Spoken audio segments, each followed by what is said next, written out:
Time for today's perspective on the programme. I've got a statistic for you because since the year 2000, the number of migrant and refugee school-aged children, remember we're talking here just about children, has gone up by a massive 26%. But what happens to those children living either on the road or in homes reliant on their parents or the authorities perhaps in the country that they found themselves in? Well, one major challenge, of course, is ensuring that those children have any kind of schooling. And to show you just how bad the problem is, remember that half of the world's forcibly displaced people are under 18. Research showing, in fact, that in the last 2 years, refugees, therefore, this is a staggering statistic, have missed 1.5 billion days of school. Well, to discuss the problems, I'm joined here on set by Redman. She's Communications and Advocacy Specialist for Global Education Monitoring Report of UNESCO. Just released a report, in fact, called Migration, Displacement and Education, Building Bridges, Not Walls. Thanks very much for coming in and talking to us today. Just explain to us, first of all, just why this is such a massive problem, can you? I think any country around the world is seeing movement of people, and we have since the beginning of time. Whether they're people who are moving voluntarily or they're forcibly displaced, so because of a conflict or other. And our report is looking at the extent to which this has an impact on education systems and how well countries are doing to adapt to that movement of people. And it shows pockets of very good initiatives and brilliant goodwill, but at the same time it shows where some children are being outright excluded from education, whether they're asylum seekers in detention centres, for instance, or perhaps a well-known case is the Rohingya refugees in Bangladesh, where the government isn't covering their education at all and it's being picked up by agencies or non-governmental organisations. You mentioned the Rohingya. I mean, that's one of the negatives. I mean, where else have there been negatives? I suppose being here in Europe, we tend to think about all those migrants coming across from the Mediterranean. Is that particularly a bad area? Well, what you see, it looks different in every region. What you see across Europe is that often when migrants arrive and refugees, they end up in some of the disadvantaged schools and the most disadvantaged areas. And it's very hard for them to move out of those schools, and that those schools at the same time haven't got the best teachers necessarily because they don't want to work in those areas. And as a result, last year in the European Union, of children who were foreign-born, so not French nationals, they were twice as likely to drop out of school. So you can see that how well countries are doing in adapting their education systems is making a huge difference as to the opportunities that these children have in school. It's not easy, though, is it? I mean, one statistic showing that actually to cope with all these refugees, for example, Germany would need 42,000 new teachers. I mean, where on earth does the money come, for example, for that? That's right, and you mentioned Germany. It's a high-income country, and then we can look at low-income countries like Chad or Uganda that are getting some of the most refugees in the world, and how they are meant to include them in their national education system. And I think our report makes very clear that in many of these cases, countries can't do it alone. If Germany is struggling, we should make sure that countries such as Jordan, Turkey, Uganda, Chad, Ethiopia, etc., the list goes on, that the international donors are putting them at the top of their list of priorities so that they can, and some of them really want to, include them in their national education systems. Some quite surprising places as well that seem to be doing relatively well. I mean, you mentioned Rwanda and Iran as well.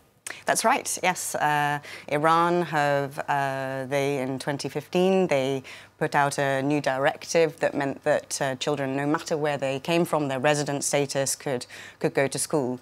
I mean, you'll find the same types of initiatives in countries like Jordan and Turkey that have said, right, that's it. It doesn't matter where you come from, who you are, you can come to our public schools. And what's a brilliant initiative and something that we hope that is going to happen more and more around the world is that countries across Africa, 7 countries across the Horn of Africa have said that by 2020 they will include all children in their national education systems. And it's not just general stories, is it, as well? I mean, there are some individual, really nice, specific stories. I read about the teacher in South Africa enrolling illegal Zimbabwean immigrants despite the risk of being fired. Also stories of teachers, like, doing double shifts, so doing the job they get paid for, but on top of that, then going out to try and help other people as well.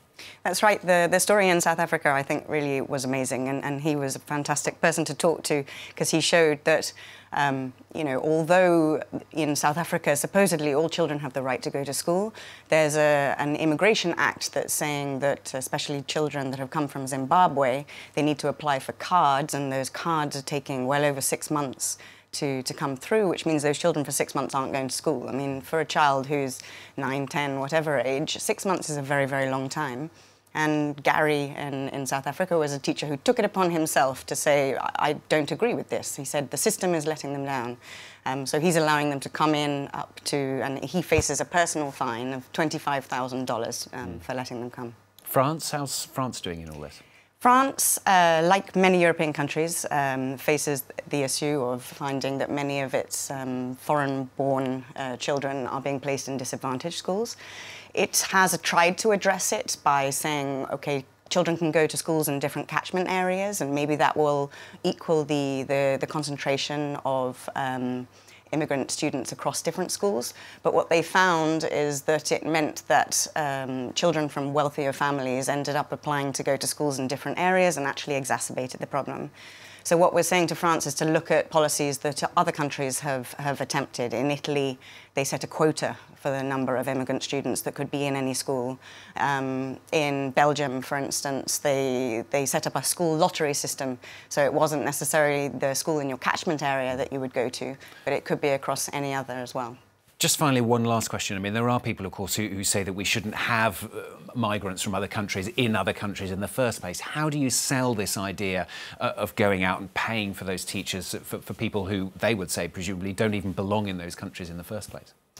Right, well, so our report is not about immigration policies, but about education policies. But what we do find, because in education we also look at skills and the potential that you can get when you give people an education, and it shows the extent to which we're underutilising, we're not recognising the skills and qualifications that migrants and refugees are coming with.